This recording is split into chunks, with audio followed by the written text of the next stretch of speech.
how many people in this room have heard the word Slacktivism? Okay, so very few of you. Let me tell you what it is. It's a derogatory phrase, but still suitable for family newspapers. That refers to the fact that on a place like Facebook, you might have a cause. They have Facebook causes, and you might have 400,000 members of the cause who have combined to contribute $22.40. And you might say, gee, they're really committed. That breaks down to almost 1/100th of a penny apiece.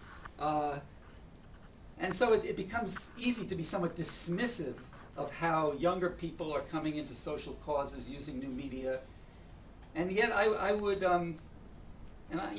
frankly, I have been dismissive of it, and yet I've been reflecting on that and realizing you have to start somewhere. Something that in the Eastern European context has been, this concept is also bandied about, Slacktivism and people bashing the online potential of Facebook and things like this is not real activism. The first time I heard somebody say that, what I immediately kind of wanted to ask them was, compared to what? What have you done that mobilized people? The particular individual that was bashing this was Bulgarian, and the last time I checked that they'd managed to get that many people out in the streets before a particular incident last year was the revolution. So it took a revolution to get people in the streets. Now it just takes a bad law. That's a huge shift, that we can mobilize online people actually grassroots, but in an online format, and actually start making change offline easily, cheaply, and without killing people. I kind of appreciate that. But we typically refer to people who kind of grew up in this age of fast, connected technology, ICTs being so omnipresent in our lives. And we saw in the last presidential election in the United States how powerful it was if you could kind of find ways to interact and manipulate, if you will, that particular population. Facebook is a great example of that. The Obama campaign had, I just wrote a paper about this a few weeks ago. I don't remember the exact percentage, but millions of online supporters, most of which, of course, were young people.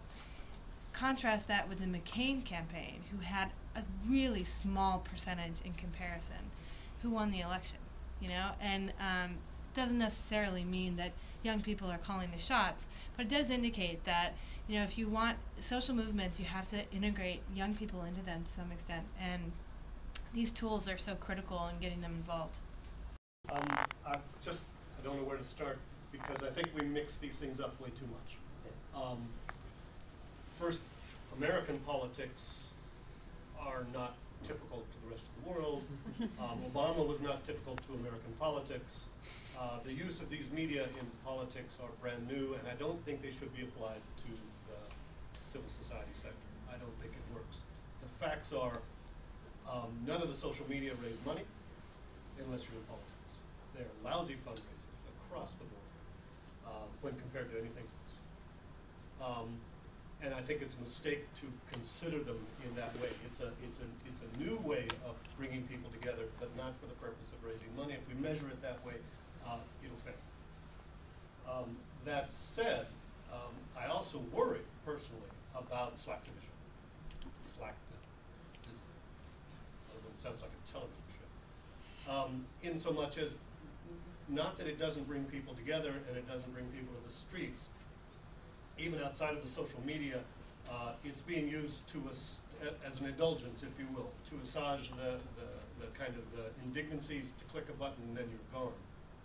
And that's a worrisome trend if it continues. I worry that I might be repeating something that other people have said, or maybe I can add a nuance to it. But it does concern me as well that to the extent that social media captures this activist impulse in some way with respect to interventions that have a more ad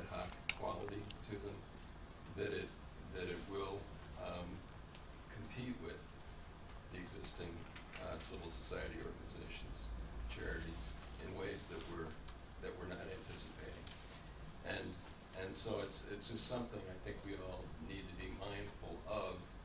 Are there strategies within the social media that can be developed to sustain interest in different areas, just as you're kind of talking in the follow-up to your meetings, but is there some technological solution to that as well that can capture the interest of people and force them in some way to sustain it? Because we have to, it's not just losing that attention of those people, it's also possibly diminishing other initiatives that could have used that attention directly.